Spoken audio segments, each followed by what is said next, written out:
Shalom saudara-saudara yang terkasih di dalam Tuhan Yesus Kristus. Selamat pagi.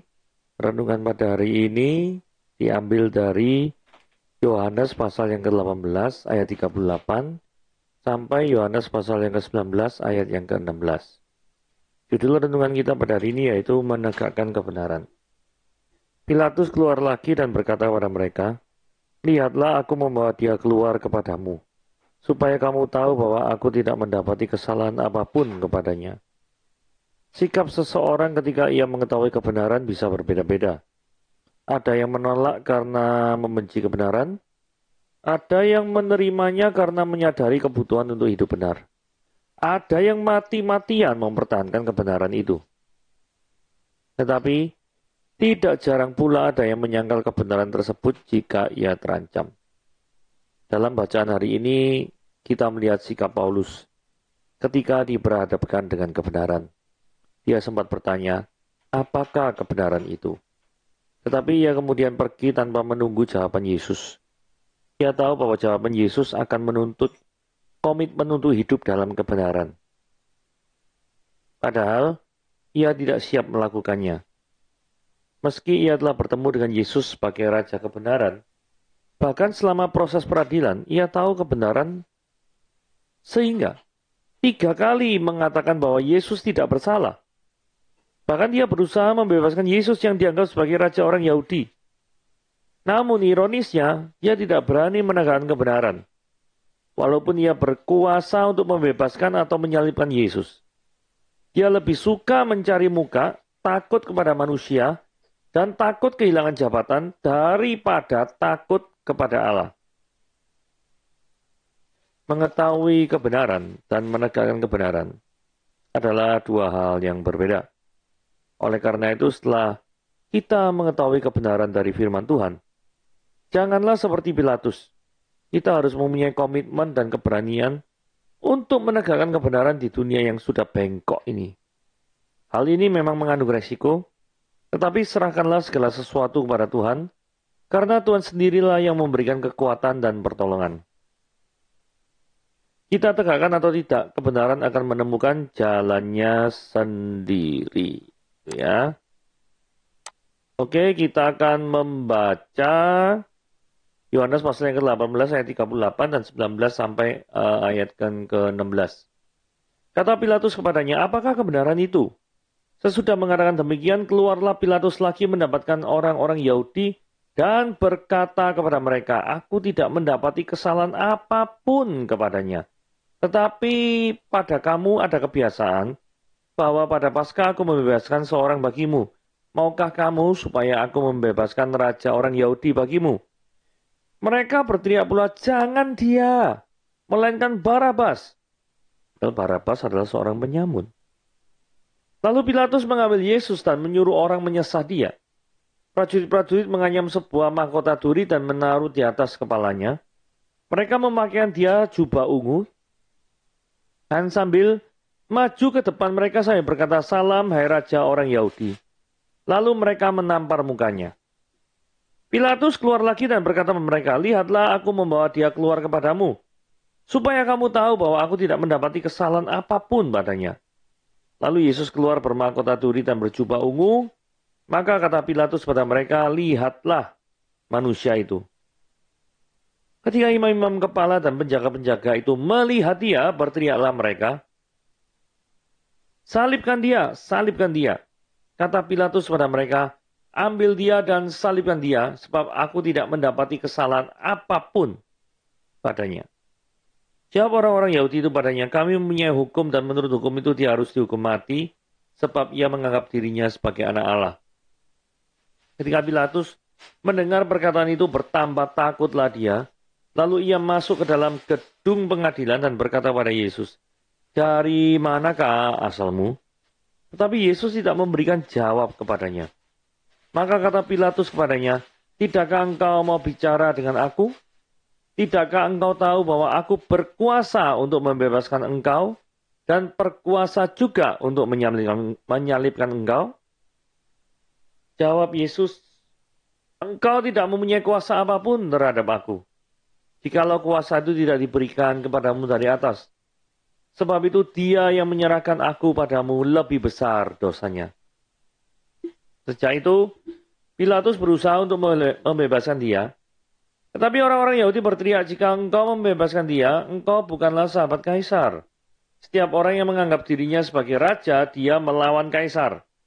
Ketika Pilatus mendengar perkataan itu, dia menyuruh membawa Yesus keluar dan ia duduk di kursi pengadilan. Di tempat yang bernama Litostrotos, yang dalam bahasa Ibrani bernama Gabata. Hari itu ialah hari persiapan Paskah. Kira-kira jam 12. Kata Pilatus pada orang-orang Yahudi itu, inilah rajamu. Maka berteriaklah mereka, enyahkanlah dia, salibkan dia. Kata Pilatus pada mereka, haruskah aku menyalibkan rajamu? Jawab imam-imam kepala, kami tidak mempunyai raja selain daripada Kaisar. Akhirnya, Pilatus menyerahkan Yesus kepada mereka untuk disalibkan. Kata Pilatus kepadanya, apakah kebenaran itu? Pernyataan ini keluar setelah Pilatus mendengarkan perkataan Yesus di ayat yang sebelumnya. Dan ayat sebelumnya, ayat 37 ini ngomong apa sih? Ngomong gini ya. Maka kata Pilatus kepadanya, jadi engkau adalah raja? Jawab Yesus, engkau mengatakan bahwa aku adalah raja. Untuk itulah aku lahir dan untuk itulah aku datang ke dalam dunia ini. Supaya aku memberikan kesaksian tentang kebenaran. Setiap orang yang berasal dari kebenaran mendengarkan suaraku. Jadi frase engkau mengatakan bahwa aku adalah raja, itu adalah artinya ya. Jadi pertanyaannya Pilatus, apakah engkau adalah raja? Jawabannya iya. Jadi frase engkau mengatakan bahwa aku adalah raja itu artinya ya. Itu idiom atau istilah dalam bahasa abad pertama itu seperti itu. Ya. Karena seringkali ada orang yang mengartikan engkau mengatakannya artinya loh kamu loh yang ngomong ya, bukan aku loh. Bukan seperti itu. Itu kan budaya sekarang, bukan seperti itu. Ya. Tujuan Yesus kenapa? Tujuan Yesus ini ya. Memberikan kesaksian tentang kebenaran bukan menggulingkan pemerintahan Romawi. Kalau raja yang dimengerti oleh Pilatus yang dianggap sebagai ancaman bagi orang Romawi adalah jika seseorang berencana untuk mengadakan kudeta atau pemberontakan terhadap orang Romawi. Jadi, Pilatus kelihatannya adalah orang yang tidak peduli terhadap kebenaran. Asalkan tidak mengganggu daripada pemerintahan Romawi atau jabatannya sebagai gubernur, maka semuanya dianggap benar. Sehingga Pilatus bertanya padanya, apa sih kebenaran itu? Masalahnya, filsafat hidup daripada Pilatus ini banyak dianut oleh orang zaman sekarang. Mereka tidak peduli benar atau salah. Yang mereka pedulikan itu adalah apakah ini menguntungkan saya atau tidak. Jadi keuntungan itu secara filsafat dunia ini kelihatannya itu lebih tinggi daripada kebenaran. Karena seringkali ketika kita menegakkan kebenaran, maka yang dikorbankan itu adalah keuntungan dan kenyamanan diri kita. Nah, sebelum saudara lanjut, renungkanlah terlebih dahulu.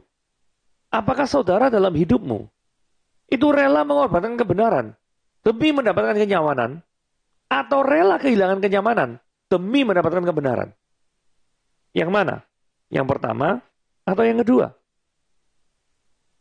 Oke, ayat yang ke-38. Jadi sudah mengatakan demikian, maksudnya mengatakan apa kebenaran itu? Pilatus keluar lagi mendapatkan orang-orang Yahudi dan berkata, aku tidak mendapati kesalahan apapun. Nah, dari perkataan Pilatus di atas dapat kita ambil kesimpulan bahwa Pilatus tidak menganggap Yesus itu adalah ancaman. Karena kalau Pilatus menganggap Yesus itu ancaman, maka yang dilakukan Pilatus adalah apa? Langsung salibkan dia. Langsung, guys. Jadi dari penyelidikan Pilatus, Yesus tidak membahayakan pemerintahan Romawi. Siapa yang ingin kudeta Raja Romawi? Nggak ada dalam pikiran Yesus. Nggak ada. Nah, tawaran Pilatus. Tetapi karena kamu ada kebiasaan bahwa pada Paskah aku membebaskan seorang bagimu. Maukah kamu supaya aku membebaskan raja orang Yahudimu itu? Jadi dari pernyataan Yesus yang di ayat ke-37 itu, Pilatus langsung mengamini, oke, engkau raja orang Yahudi, oke. Aku sekarang akan memanggil engkau raja orang Yahudi. Termasuk ketika bicara dengan orang Yahudi pun, Pilatus menggunakan istilah, aku membebaskan, istilahnya apa? Raja orang Yahudi bagimu. Mau atau enggak. Pilatus menawarkan, kalaupun misalkan Yesus dianggap bersalah, maka tetap ada sarana untuk membebaskannya, yaitu melalui kebiasaan Paskah, yang membebaskan satu tahanan. Ini salah satu usaha daripada Pilatus untuk membebaskan Yesus. Nah, ayat 40 ini adalah ironi yang terbesar dalam sejarah menurut saya ya. Mereka, orang Yahudi maksudnya ya, berteriak pula, jangan dia, melainkan Barabas. Barabas adalah seorang penyamun. Saudara bisa lihat ya, imagine what happened that day. Bayangkan apa yang terjadi saat itu ya. Orang-orang ini rasanya sudah buta terhadap kebenaran. Mereka tidak peduli terhadap kebenaran. Saudara, kalau kita trace back ke belakang, Yesus adalah seorang guru Yahudi yang penuh kuasa, yang sudah menyembuhkan banyak orang, memberitakan firman Tuhan dengan penuh kuasa. Itu lebih dianggap layak dihukum mati daripada penyamun yang tidak memberikan dampak positif apapun kepada masyarakat. Ini kalau sudah dikuasai kebencian, dikuasai oleh apa ini? Jadi gambaran fakta ini menunjukkan bahwa orientasi manusia tidak merujuk kepada kebenaran. Mereka tidak peduli terhadap kebenaran. Asal sesuatu itu aman baginya dirinya sendiri, maka hal itu ya hal tersebut dianggap sebagai kebenaran.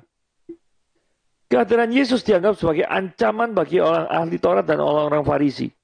Karena seringkali Yesus menegur cara hidup mereka yang munafik. Jadi karena mereka tuh merasa tidak nyaman dengan kehadiran Yesus dalam hidup mereka, maka yang mereka lakukan adalah pengen mengenyahkan Yesus yang adalah kebenaran itu. Saudara ini perhatikan baik-baik. Jikalau engkau dengan adanya Yesus, hatimu tidak damai, merasa tertegur, justru itu hal yang benar gitu loh. Karena kehadiran Yesus yang suci itu mengusik daripada keberdosaanmu. Itu yang benar. Supaya ketika engkau diusik, engkau mau bertobat, melepaskan daripada dosa-dosamu, dan kembali ke jalan yang benar. Itu yang harus terjadi, bukan?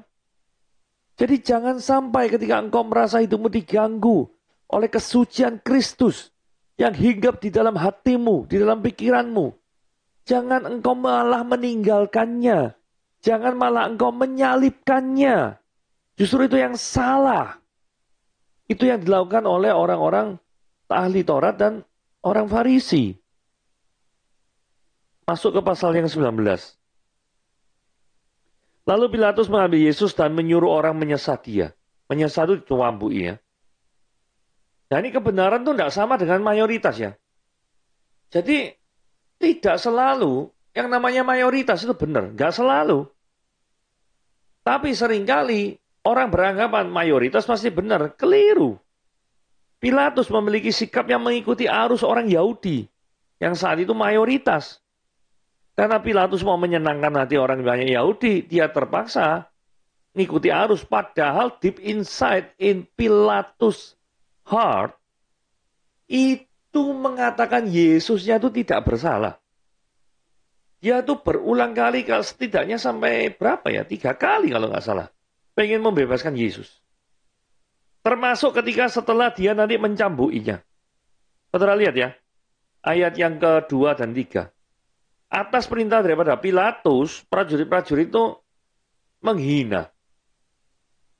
Ya, karena prajurit-prajurit ini kan diberi kebebasan untuk menyiksa Yesus. Nah, prajurit-prajurit itu menganyam sebuah mahkota duri. Jadi membuat mahkota, tapi dari duri. Mereka meletakkan di atas kepalanya. Wah, 2 ratok nih ya. Kemudian mereka memakaikan dia jubah ungu. Jubah ungu adalah lambang kerajaan. Beberapa orang mengatakan, loh, memangnya jubah ungu sungguhan yang dikenakan. Loh. Sebab kalau memang jubah ungu sungguhan yang dikenakan itu halnya banget loh. Apa ini jubah bekas orang kaya yang nggak kepakai yang dijual di toko loaan gitu misalkan. Ya nggak ngerti. Tapi masuk akal sih ada pemikiran yang jangan-jangan jubah ungu ini bukan jubah yang baru, tapi jubah bekas. Kalau jubah baru soalnya waktu itu harganya mahal sekali tuh. Karena untuk mendapatkan setengah liter warna ungu, itu harus ada 6 juta hewan laut di Timur Tengah kuno yang harus dikorbankan untuk mendapatkan setengah liter warna ungu. Itu sebabnya warna ungu sangat mahal sekali di abad yang pertama. Oke, jadi apa yang dilakukan prajurit-prajurit ini tindakan penghinaan ya. Karena mereka ngomong, salam hai raja orang Yahudi, terus habis itu ditampar Yesus mukanya. Jadi mereka tuh mendandani Yesus tuh seolah-olah adalah kaisar yang secara fisik. Nah, sekarang ayat 4. Pilatus keluar lagi dan berkata mereka, lihatlah aku mendapati dia keluar kepadamu, supaya kamu tahu bahwa aku tidak mendapati kesalahan apapun. Terus setelah itu Pilatus menunjukkan Yesus keluar yang sudah bermahkota duri, yang sudah berjubah ungu. Kemudian lihatlah manusia itu. Secara logika Pak Pilatus, Yesus itu tidak salah. Tapi Pilatus tetap tidak mencegah adanya penyiksaan terhadap Yesus. Menurut saya ini sikap yang salah. Tapi ada penafsir yang mengatakan gini, tujuan Pilatus mengizinkan penyambukan itu untuk menunjukkan bahwa ini loh, Yesus yang mau kamu bunuh tuh jadi kayak gini modelnya. Dihukum aja seperti ini. Jadi Pilatus mengharapkan mungkin ada belas kasihan daripada orang-orang Yahudi ketika melihat kondisi darah berdarah daripada tubuh Kristus. Ada satu penafsir yang mengatakan demikian soalnya. Tapi nggak ada efeknya tuh. Karena ayat 6 ngomong gini ya. Salibkan dia. Salibkan dia. Ambil dia. Dan salibkan dia. Nah Pilatus ngomong lagi ya. Aku tidak mendapati kesalahan apapun padanya. Terus jawab orang Yahudi itu ngomong ini. Kami punya hukum. Dan menurut hukum itu, dia tuh harus dihukum mati. Nah ini ya alasan kenapa kok benci setengah mati sama Yesus ini ya. Sebab ia menganggap dirinya sebagai apa? Anak Allah. Saudara, kalau ada orang yang mengatakan ngomong anak Allah itu bukan Allah. Kalau misalkan anak Allah itu bukan Allah, mengapa kok Yesus sampai harus dibunuh oleh orang Yahudi? Kalau anak Allah itu bukan berarti Allah. Fakta bahwa Yesus itu pengen dibunuh karena Yesus dianggap penghujatan. Kalau penghujatan berarti Yesus itu menyamakan dirinya dengan Allah. Itu di Yohanes pasal yang kelima ayat 18 sudah dijelaskan. Jadi latar belakangnya kurang lebih seperti itu. Nah, di Imamat 24 ayat 16 ini maksudnya hukum yang dimaksud ya. Hukum orang Yahudi untuk orang yang blasphemy. Siapa yang menghujat nama Yahweh, pastinya ia dihukum mati dan dilontari dengan batu oleh seluruh jemaah itu. Baik orang asing maupun orang Israel asli. Bila dia menghujat nama Yehova. Haruslah dia dihukum mati. Nah, Yesus menyatakan declare himself as a son of God. Itu menunjukkan bahwa Yesus adalah Allah yang sejati.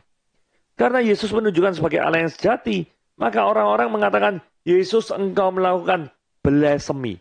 Dan based on hukum Taurat, maka hukuman daripada blasphemy itu adalah dihukum mati. Itulah sebabnya kenapa kok orang-orang Yahudi saat itu pengen salibkan dia, salibkan dia. Seperti itu. Ayat 8. Ketika Paulus mendengar perkataan itu bertambah takutlah. Kenapa ya kok Pilatus itu bertambah takut ya? Pernah berpikir enggak ya? Saya menduga begini sih, Pilatus bertambah takut itu karena begini ya. Karena dia tahu bahwa Yesusnya tidak salah. Dia bergumul erat mungkin di dalam hatinya.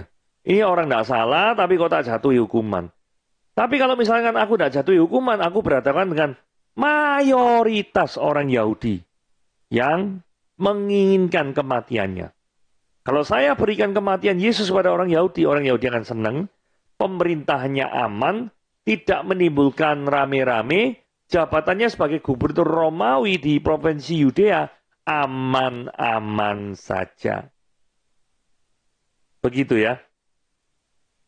Nah, Yesus ini dianggap Pilatus sebagai apa? Apakah sebagai objek untuk diadili saja? Atau dia mulai heran? Sebenarnya orang ini siapa sih? Itulah yang menyebabkan pada waktu ayat 9 dia ngomong, dari mana sih asalmu itu? Kelihatannya mau pengen diselidiki ya. Tapi Yesus tidak perlu memberikan jawaban pada pertanyaan yang tidak perlu dijawab. Karena kalaupun dia tahu Yesus asalnya dari mana, dia tuh bisa apa? Dia nggak bisa apa-apa. Dia bisanya adalah pengen menyenangkan daripada mayoritas. Saudara, ini prinsip yang penting ya. Jikalau Anda tidak siap memberikan hatimu untuk taat kepada Tuhan, jangan pernah bertanya sesuatu apapun kepada Tuhan. Karena apa? Tuhan tidak mau jawab. Karena apa? Dia tahu. Dijawab pun kamu tidak mau nurut. Karena apa? Kamu tidak siap, hatimu itu mau dibentuk. Kamu tidak siap, hatimu itu rela berkorban. Diarahkan untuk mengikuti kehendak Tuhan. Kamu nggak siap. Sama seperti Pilatus. Nggak siap untuk berdiri teguh di tengah kebenaran. Maunya tuh ikut arus, nyenengin orang banyak. Menyenangkan mayoritas. Itu yang Pilatus lakukan. Itulah sebabnya Yesus tidak mau menjawab terhadap orang-orang yang mempunyai mental seperti ini. Apakah kita memiliki mental Pilatus? Maka kata Pilatus kepadanya, tidakkah engkau mau bicara dengan aku? Wah, Pilatus ini sombong ya ngomong ini ya. Engkau tahu aku ini berkuasa loh. Bebaskan kamu atau berkuasa untuk menyalibkan. Aku ini berkuasa. Kalau aku berkuasa, tolong jawab pertanyaanku dong. Nah, jadi Pilatus itu merasa lebih tinggi dari Yesus. Sama Yesus langsung dijawab. Engkau tidak mempunyai kuasa apapun terhadap aku. Jikalau kuasa itu tidak diberikan kepadamu dari atas. Sebab itu dia yang menyerahkan aku padamu lebih besar dosanya. Nah, kata dia nih orang-orang bingung yang menyebut pada siapa ya? Mungkin merujuk pada Kayafas atau Yudas. Nah, kenapa kok hubungannya sama Kayafas? Karena sebelum ke Pilatus, ini ke Kayafas dulu. Nah, ada suatu pemikiran gini ya. Kan ini dikatakan, jikalau kuasa itu tidak diberikan kepadamu dari atas. Jadi memang kuasa itu diberikan Tuhan kepada Pilatus. Tapi Pilatus di dalam kebebasannya, itu menggunakan penuh keputusan-keputusan yang dia lakukan. Nah, keputusan-keputusan yang dia lakukan, ini Pilatus kan ragu-ragu. Karena apa? Dia tidak mempunyai background Yahudi atau Taurat sama sekali. Wajar kalau Pilatus itu ragu-ragu. Tetapi Pilatus menggunakan terminologinya Yesus Kristus dengan mengatakan, engkau adalah raja orang Yahudi. Ini loh, raja orang Yahudi. Mau dibebaskan apa enggak? Jadi Pilatus mungkin sedikit lebih agak mengerti ya. Dibandingkan dengan mungkin Kayafas yang lepas tangan, gak mau tahu, gak mau ngurus. Pokoknya ya biarkan orang Romawi yang ngurus masalah Yesus ini. Males lah ngurus. Itu sebabnya Yesus mengatakan, dia yang menyerahkan aku kepadamu Pilatus, itu lebih besar dosanya. Karena apa? Secara pengetahuan background hukum Taurat dia tahu. Kedatangan mesianik yang dinubuatkan dia tahu. Kalau dia mempunyai background yang sudah tahu itu, tetapi tetap tidak menerima Yesus sebagai Tuhan dan Juru Selamat, maka hukuman Tuhan berjalan. Pilatus itu rupanya ditekan oleh orang Yahudi ya, pasti ya. Karena ayat 12 ini ngomong, jikalau engkau membebaskan dia ya, kan bolak-balik si Pilatus ini kan pengen membebaskan Yesus. Ya orang Yahudi ini ngancam balik, ngancam gubernur ini gak kena ini.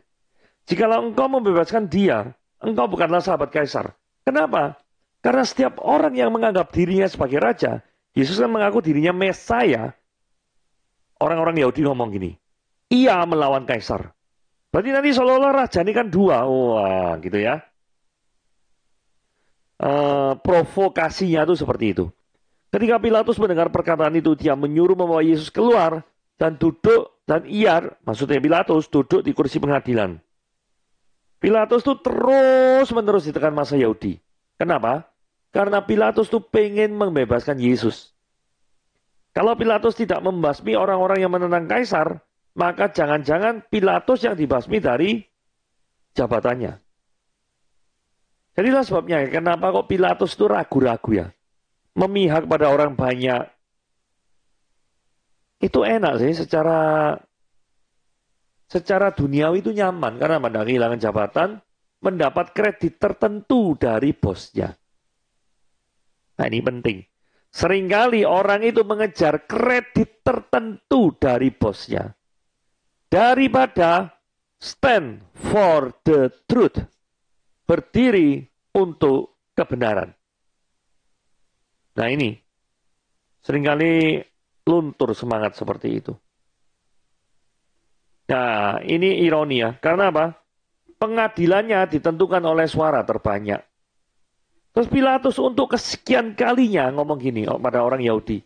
Ini loh rajamu. Mereka berteriak. Enyahkan dia, salibkan dia. Saking bencinya ya. Terus Pilatus sampai ngomong gini. Haruskah aku tuh salibkan rajamu? Padahal rajamu tuh tidak punya salah. Jawab imam-imam kepala. Kami tidak mempunyai raja selain daripada kaisar. Wah, ini menjilat sekali ya. Jilat sekali nih. Sewenengannya jilat ini ya. Jilat apa? Jilat orang-orang Romawi. Oh iya. Kamu ngakui ya kalau kaisar itu luar biasa ya. Sehingga keluar statement. Kami tidak punya raja selain kaisar. Kalau tidak ada kaisarnya aja, berontak. Saudara perlu tahu ya. Ada banyak orang itu memberontak terhadap Romawi. Karena pengen bebas dan mendirikan sendiri negara Israel. Karena mereka pengen bebas. Memerintah sama seperti Daud memerintah. Memerintah sama seperti Salomo memerintah. Tapi terus begitu ada kepentingan menyingkirkan Yesus. Langsung idealismenya lontur. Langsung ngomong, kami tidak punya raja selain kaisar. Waduh. Ya ini ya. Mental daripada bunglon ya modelnya kayak gini nih. Kalau hijau. Bunglon apa gitu? Tanaman merah. Jadi selalu ikut arus, tidak punya pendirian. Justru terhadap orang-orang seperti itulah Tuhan sangat benci. Karena orang itu tidak punya prinsip sama sekali. Akhirnya, ayat 16, Pilatus menyerahkan Yesus kepada mereka, orang Yahudi, untuk disalibkan. Tadi bilangnya Pilatus tuh ngomong, aku ini punya kuasa untuk membebaskan. Dan kuasa untuk menyalibkan. Seolah-olah ya, segalanya kuasa itu tergantung sama dia. Ternyata ngomongannya besar kayak gitu. Begitu dapat tekanan daripada orang Yahudi, langsung belok. Seperti itu ya. Karena orang itu lebih mencintai kenyamanan daripada kebenaran. Tetapi saya mengajak kita sekalian, yang mendengarkan renungan kita pada hari ini, sebaliknya, yaitu mencintai kebenaran daripada kenyamanan. Tuhan Yesus memberkati.